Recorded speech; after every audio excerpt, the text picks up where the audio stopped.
Hi friends, welcome back SUBA'S gallery. இப்போ நம்ம பார்க்க போற ரெசிபி chappati, பரோட்டா இதுக்கெல்லாம் சைடிஷா இருக்கிற மாதிரி பன்னீர் கிரேவி எப்படி செய்யறது அப்படின்றத பார்க்க போறோம். வீடியோவை பார்க்கிறதுக்கு முன்னாடி நம்ம சேனலை மறக்காம subscribe பண்ணிக்கங்க friends. கூடவே பக்கத்துல இருக்க பெல் ஐகானை கிளிக் பண்ணி ஆல் அப்படிங்கற ஆப்ஷனை செட் பண்ணிக்கங்க. அப்பதான் நான் அடுத்தடுத்து போடுற வீடியோஸ் உங்களுக்கு நோட்டிஃபிகேஷன்ல காட்டும். இப்போ எப்படி செய்யறதுன்றத பாத்துறலாம். அடுப்புல ஒரு pan வச்சுக்கலாம். அதுல ஒரு 2 டேபிள் ஸ்பூன் அளவுக்கு எண்ணெய் ஊத்திக்கலாம்.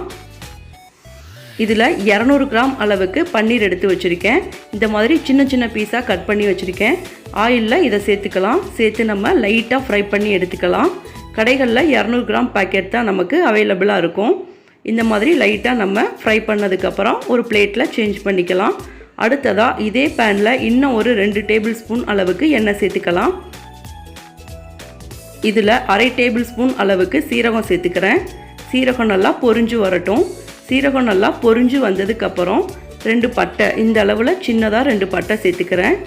அடுத்ததா தட்டி வச்ச ஏலக்காய் 2 கூடவே 2 கிராம்பு சேர்த்துக்கலாம். இப்போ இந்த நாலும் நல்லா பொரிஞ்சு வரட்டும்.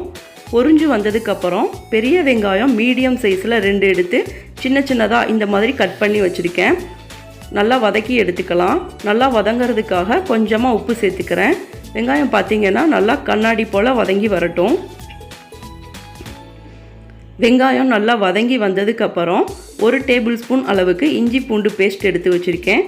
அதையும் சேர்த்து நம்ம நல்லா வதக்கிக்கலாம்.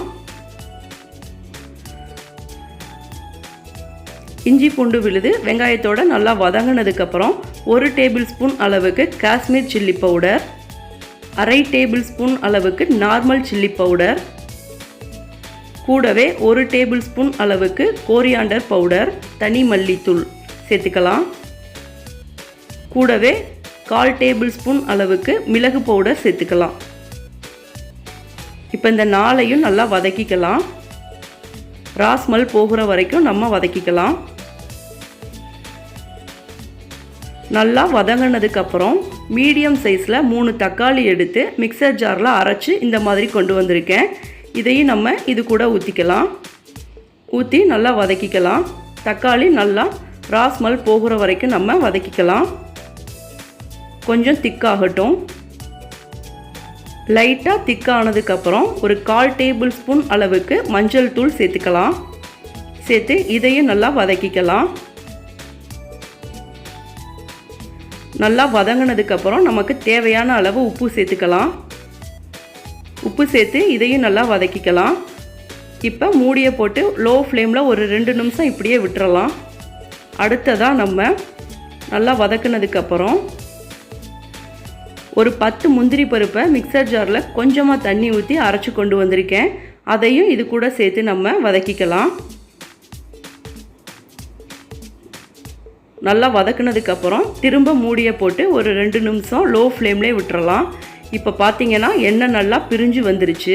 இந்த ஸ்டேஜில் கரம் மசாலா தூள் ஒரு 1/4 டீஸ்பூன் அளவுக்கு நம்ம சேர்த்துக்கலாம். கரம் மசாலா தூள் ஜஸ்ட் ஒரு ஃப்ளேவருக்காக தான் சேர்க்குறோம். அதனால் லாஸ்ட்டில் சேர்த்தாலே போதுமானதாக இருக்கும். அதையும் சேர்த்து ஒரு வதக்கு நல்லா வதக்கி விட்டுக்கலாம். இப்போ நம்ம ஃப்ரை பண்ணி வச்சுருக்கிற அந்த பன்னீரை இது கூட ஆட் பண்ணிக்கலாம். இதையும் சேர்த்து நல்லா வதக்கிக்கலாம். பன்னீரோட எல்லா பக்கமும் அந்த கிரேவி படுற மாதிரி நல்லா வதக்கி விட்டுக்கலாம். அடுத்ததாக நம்ம தேவையான அளவு கொஞ்சம் கொஞ்சமாக தண்ணி ஊற்றி நம்ம சேர்த்துக்கலாம். எந்த திக்னஸ்க்கு நமக்கு கிரேவி வேணுமோ அந்த அளவுக்கு நம்ம தண்ணி ஊற்றிக்கலாம். நான் பார்த்தீங்கன்னா இந்த அளவுக்கு தண்ணி ஊற்றி வச்சுருக்கேன். இதை அப்படியே ஒரு 2 நிமிஷம் டு ஒரு 5 நிமிஷம் நம்ம மூடியை போட்டு நல்லா மூடி கொதிக்க விட்டுறலாம். இப்போ 5 நிமிஷம் ஆயிருச்சு. இப்போ கட் பண்ணி வச்சுருக்கேன். கொஞ்சமாக மல்லி இலை கொஞ்சமாக கட் பண்ணி வச்சுருக்கேன்.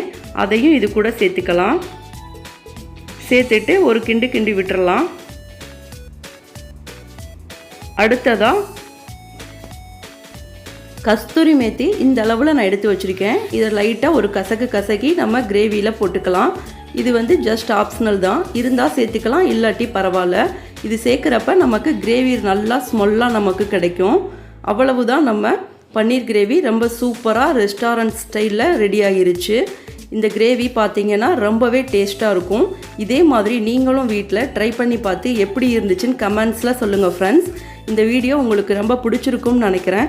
பிடிச்சிருந்தா லைக் பண்ணுங்கள், ஷேர் பண்ணுங்கள், மறக்காமல் நம்ம சேனலை சப்ஸ்கிரைப் பண்ணி பக்கத்தில் இருக்க பெல் ஐக்கானை கிளிக் பண்ணிக்கோங்க. Thank you friends.